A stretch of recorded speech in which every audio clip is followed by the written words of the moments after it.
ఈ లోకం ఎంత బయాస్డ్ లోకం తెలుసా. అంత ఫేవరిజం ఏంటి అమ్మాయిలకి అంటున్నాను. అమ్మాయి అమ్మ లక్కలు తిట్టి కస్టమర్లని పెడితే అందరు రెస్పాండ్ అయినారు. రెస్పాండ్ అయిన వెంటనే వాళ్ళకి ఎక్కడ ప్రాబ్లం అవుతుందో అని చెప్పి వెంటనే సారీలు చెప్పినారు. సారీలు చెప్పగానే ఒక సెట్ ఆఫ్ పీపుల్ ఉంటారు, అబ్బా అమ్మ ఏడ్చింది తప్పని తెలుసుకుంది. బాయ్ ఒక మాట చెప్తున్నా, ఇట్లనే ఒక అబ్బాయికి జరిగి ఉంటే ఎంతమంది సపోర్టివ్ గా వచ్చి అబ్బాయి సారీ చెప్పాడు కదా వదిలేయండి అని చెప్తారు చెప్పండి.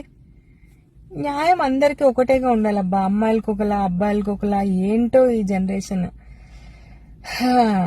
తప్పు ఎవరిదైనా తప్పే, ఒప్పు ఎవరిదైనా ఒప్పే, క్షమాపణ ఎవరిదైనా క్షమాపణే. ఇప్పుడు ఈ అమ్మాయి క్షమాపణ అందరు యాక్సెప్ట్ చేసినప్పుడు రేపు ఎవరైనా ఒక అబ్బాయి చేసినప్పుడు కూడా యాక్సెప్ట్ చేయండి. వాడిని మాత్రం వేసుకుంటారు కదా. కానీ ఏ మాటకి ఆ మాట చెప్పాలి. అమ్మాయిలు అదృష్టం చేసుకున్నారు కాబట్టి అమ్మాయిలుగా పుట్టారు.